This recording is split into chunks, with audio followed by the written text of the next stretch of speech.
ফলতার উপনির্বাচন থেকে সরে দাঁড়ালো তৃণমূল কংগ্রেস। মানে ক্ষমতা থেকে চলে যাওয়ার পরের প্রথম উপনির্বাচন হিসাব মতো সেই উপনির্বাচন থেকে পাত্তারি গুটিয়ে তৃণমূল কংগ্রেস হাওয়া হয়ে গেলেন, পুষ্পা সে হাওয়া হয়ে গেলেন।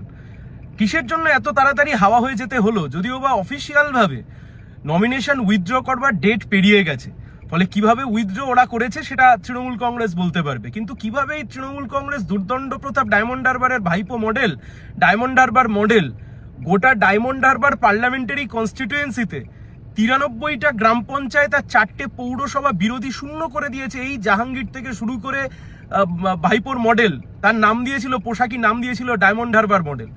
আসলে যারা পুলিশের সাহায্য নিয়ে, গুন্ডার সাহায্য নিয়ে, টাকা অর্থবল নিয়ে মানুষকে দমিয়ে দিয়ে, মানুষকে ভয় দেখিয়ে যারা বিরোধী শূন্য করে দিনের পর দিন ভোটে জিতেছে, ক্ষমতা থেকে চলে যেতেই মানুষ যেহেতু পাশে নেই, তৃণমূল আজকে ল্যাজ গুটিয়ে পালিয়ে গেল। সরাসরি লড়াই বিজেপি বনাম সিপিআইএম, আমাদের সাথে সরাসরি বিজেপির লড়াই। যে কথা আমরা আগেও বলেছিলাম, সে কথা আমরা আজকেও বলছি যে পশ্চিমবাংলায় ক্ষমতা পালাবদলের পরেই প্রথম উপনির্বাচন, সেই প্রথম উপনির্বাচন থেকে তৃণমূল কংগ্রেস সরে দাঁড়ালো।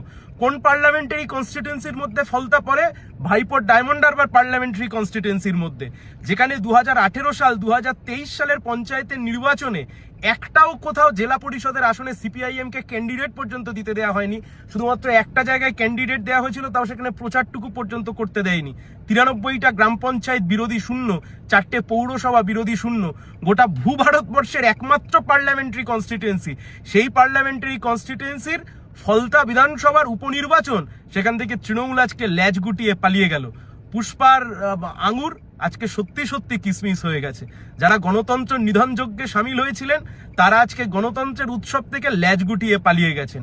এই লড়াই সরাসরি বামপন্থী বনাম বিজেপিদের লড়াই।